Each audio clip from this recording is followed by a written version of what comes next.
అక్షరాల 25 కోట్లు అడిగానండి శ్రీధర్ని. నేను నీకు ఉంపుడుగత్తగా ఉండలేనయ్యా. ఈ 1.5 సంవత్సరం నువ్వు నా దగ్గర ఆడిన అబద్ధాలకి, నాకు చేసిన మోసాలకి నమ్మించి నువ్వు నన్ను వాడుకున్నావు చూడు. 5 సార్లు కడుపు వచ్చి పోయింది చూడు. దానికి 25 కోట్లు కావాలనేసి నేను అడిగా. సాయంత్రం లోపు ఇస్తానన్నాడు. సాయంత్రం లోపు ఇవ్వకపోతే నమస్కారం. ఈరోజు ప్రింట్ మీడియా, ఎలక్ట్రానిక్ మీడియాకు ఈరోజు రైల్వే కోడూరు ఎమ్మెల్యే గారి మీద వచ్చిన దుష్ప్రచారంపై ఆ కన్న తల్లిని ద్వారా మీకు తెలియజేయడం జరుగుతోంది. ముఖ్యంగా ఇసుకపట్ల సృజన్ అనే ఒక ఆయన మన సింహాద్రిపురంలో ఉద్యోగం చేస్తూ పంచాయతీరాజ్ డిపార్ట్మెంట్ లో చనిపోయినాడు. చనిపోతే మానవతా దృక్పథం కింద ఆయన కూతురైనటువంటి వీణ అనే ఆమెకు మొట్టమొదటి పోస్టింగ్ రైల్వే కోడూరులో ఇచ్చారు. 2021 మార్చి 13వ తేదీ రైల్వే కోడూరు పంచాయతీ ఆఫీసులో జాయిన్ అయింది. 2 ఏళ్లు ప్రొబేషనరీ పీరియడ్ అయినా ఈ రోజుకి 5 ఏళ్ళైనా ఇంతవరకు ఆ అమ్మాయికి సర్వీస్ రిజిస్టర్ కాల. చెక్ చేసుకోండి. ఎందుకంటే సర్వీస్ రిజిస్టర్ ఇవ్వాలంటే ఆ కాండక్ట్ వాళ్ళు ఏదో కావాలి. మీరు ఇకపోతే ఏమన్నారు, కానీ ఎలా జీతం తీసుకునేందో ఆ దేవుడికి తెలియాలి. ఎస్ఆర్ కూడా స్టడీ కాకుండా ఈ లేడీ మా ఎమ్మెల్యే దగ్గరికి పిఏగా ఉంటాను అని వెళ్ళింది. ఆ రోజే మేము ఇదే సినిమా కాదు, ఎవరు ఆడవాళ్ళు అర్ధరాత్రులు అపరాత్రులు వద్దు అని చెప్పి ముఖ్యంగా ఇన్ఛార్జి గారైతే మేమైతేనేమి జనసేన పార్టీ ఖండించాం. దాంతో కొంత సోషల్ మీడియా ఇన్ఫ్లుయెన్సర్ ఇన్స్టా, ఈ మధ్య యువత మీరు గమనించాల్సింది ఏంటంటే ప్రతి ఒక్కరికి ఇన్స్టా, ఫేస్బుక్ ఎక్కువ వాడతారు. అట్ ది సేమ్ టైం ఆ ఇన్స్టాలో మా ఎమ్మెల్యే గారికి మెసేజ్లు పెడుతూ యంగెస్ట్ ఎమ్మెల్యే, కంగ్రాచులేషన్స్ సార్, మీరు అదే సామాజిక వర్గం ఒకటే. సామాజిక వర్గంలో మామూలుగా ఇప్పుడు కొన్ని ఉంటాయి, అంటే పోకనాటి అట్లంట, మేము ఇది మీరేంటి అంటే ఎవరైనా స్పందిస్తారు. సాటి సామాజిక వర్గం ఎవరో అంటే మనం అని.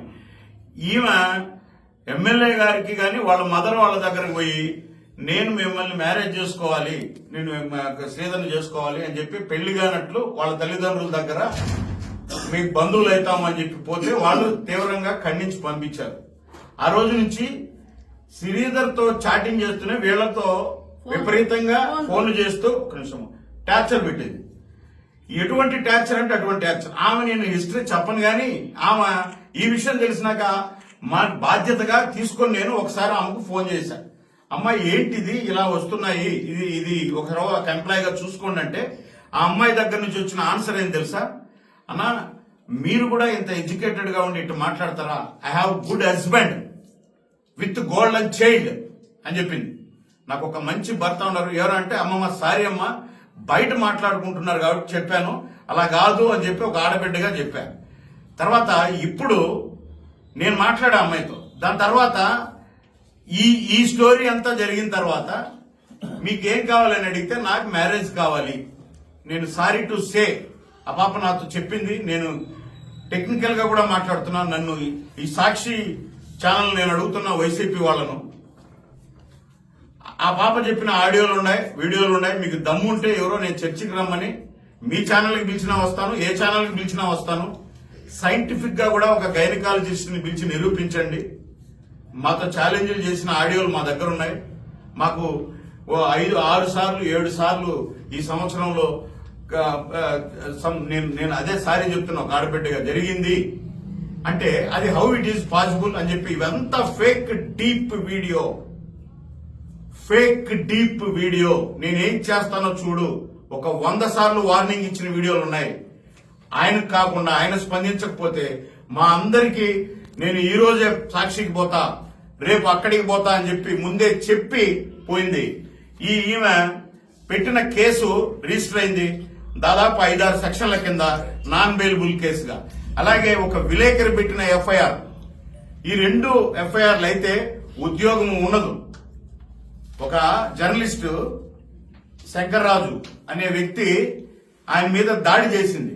మీరు ఆయన మీద దాడి చేసినప్పుడు ఆయన మీద వాడిన భాష మీరు చూడండి. ఆయన మీద దాడి చేసినప్పుడు ఆయన వాడిన భాష ఇంటికి పిలిపించి ఒక రౌడీలాగా ఏ స్త్రీ మాట్లాడలేనట్టు బూతులు తిడుతూ ఆయన మీద అటాక్ చేసి కొట్టింది. ఇప్పుడు మళ్ళీ ఏం చేసింది, ఆమె మాట్లాడినటువంటి ఆడియో ఉంది నా దగ్గర. మేము ఏమనుకుంటున్నారు, మీరు డబ్బులు ఇస్తారా, లేకుంటే నా దగ్గర కొన్ని ప్రూఫ్స్ ఉన్నాయి, మిమ్మల్ని నేను వదలను అని చెప్తూ అని. సరే ఏం మాట్లాడిందంటే కొన్ని ఈ 1.5 సంవత్సరం నువ్వు నా దగ్గర ఆడిన అబద్ధాలకి, నాకు చేసిన మోసాలకి నమ్మించి నువ్వు నన్ను వాడుకున్నావు చూడు. 5 సార్లు కడుపు వచ్చి పోయింది చూడు. ఇదంతా ఒక ప్రీ ప్లాన్డ్ ఆడియో. 25 కోట్లు, అక్షరాలు 25 కోట్లు అడిగానండి.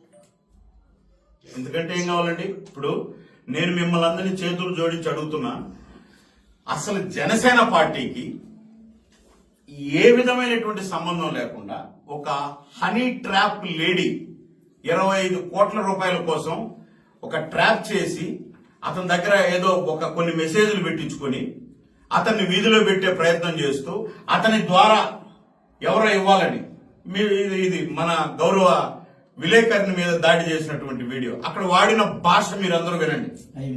అంటే కాబట్టి నేనేం చెప్తున్నానంటే, ఈ 2 ఎఫ్ఐఆర్లు ఎప్పుడైనాయో వచ్చేసింది. తర్వాత నేను ఇంకోటి కూడా చెప్పదలుచుకున్నాను మీకు. 2021-22 నుంచి తిరుపతి పట్టణంలో ఆమె ఒక ఇల్లు తీసుకుని ఉంది. నేను పేదరాలను నాకేం తెలియదు అంటుంది కదా. తిరుపతి పట్టణంలో 3 సంవత్సరాల నుంచి ఇల్లు ఉంది. ఈమె చెప్తుంది కదా 1.5 సంవత్సరం నుంచి శ్రీధర్ అని. మరి ఈ ఇంటి ఓనరు కడప జిల్లా ఎస్పీకి కంప్లైంట్ చేశాడు. నన్ను బెదిరిస్తోందండి, మీ పంచాయతీ ఆఫీసులో వీణావాణి అని ఉండే ఒక లేడీ అని ఎస్పీకి పెడితే ఆ ఎస్పీ పంచాయతీ ఈవోకి పంపించాడు. అదేందయ్యా, అది ఖాళీ అన్నా చేయమను, డబ్బులన్నా ఇవ్వనని. అప్పుడు ఈవో ఆ ఎస్పీ గారికి ఇచ్చిన కంప్లైంట్ తో వాళ్ళు ఖాళీ చేయించండి లేదా డబ్బు ఇవ్వండి అని చెప్పి ఈవో ఇచ్చిన రిటర్ను ఎస్పీకి పెట్టుకున్నటువంటి ఆ ఓనర్ ఎస్పీకి పెట్టుకున్నటువంటి కంప్లైంట్. ఇలాంటివి కోకొల్లలు. బద్వేల్లో మొట్టమొదటి ఒక అతనికి ట్రాప్ వేసి 17 లక్షల రూపాయలతో కోర్టు ద్వారా విడిపోయింది. రెండోది భర్త. నేను అనుకోవడం అసలు ఈ భర్త అందరూ కలిసే చేసి ట్రాప్ వేశారు. ఇది ఎందుకంటే నేను చెప్తున్నా ఓకంగా, నేను ఆ పిల్లోడితో మాట్లాడి నాకు చేశాడు, అన్న నాకేదో న్యాయం చేస్తాను. ఏంటంటే అతను చెప్పిన మాట ఏంటంటే, నా దగ్గర చాలా హార్డ్ డిస్కులు ఉన్నాయన్న, మా ఇద్దరి దగ్గర ఏదో ఒకటి చేయకూడదు అన్నాడు. ఒకరోజు ఫస్ట్ టైం చేసినప్పుడు నా కొడుకుని నాకు ఇప్పి అన్నాడు. న్యాయమే కదా, ఇప్పిద్దాం అనుకుంటే అన్నాడు. ఇదంతా ఒక డ్రామా.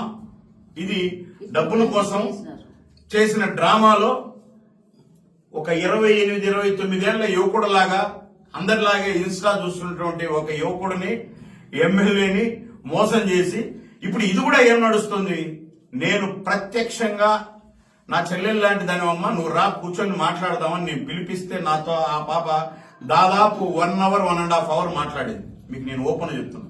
సరే అన్నా సరే అన్నా సరే అన్నా. దాని తర్వాత మాకు తెలుస్తాయి కదా, 4 రోజుల నుంచి సాక్షికి పోతుందంట, ఎవరో ఆయన పొన్నవేలు సుధాకర్ రెడ్డిని కలుస్తాదంట, ఎంపీని కలుస్తాదంట, ఎక్స్ఎమ్మెల్యేని కలుస్తాదంట. ఇందాక సాక్షిలో ఎక్స్ఎమ్మెల్యే గారు కూడా నేను మీకు అండగా ఉంటాను ఆ పాపకు అన్నారు. ఎస్, మేమేమండి, పవన్ కళ్యాణ్ గారు, జనసేన పార్టీ, ఎన్డీఏ ఎవరైనా సరే అన్యాయం జరిగిన మహిళలకు అండగా మేమెందుకున్నాం. నేను ఎమ్మెల్యే గారిని కోరేది ఒకటే, న్యాయానికి అండగా ఉండండి. దాంట్లో నిజాలు ఎన్నో అండగా ఉండండి. లేదంటే ఇక్కడ చూస్తూ కూర్చోమేము, చాలా మందికి మేము అండగా ఉండాల్సింది వస్తుంది.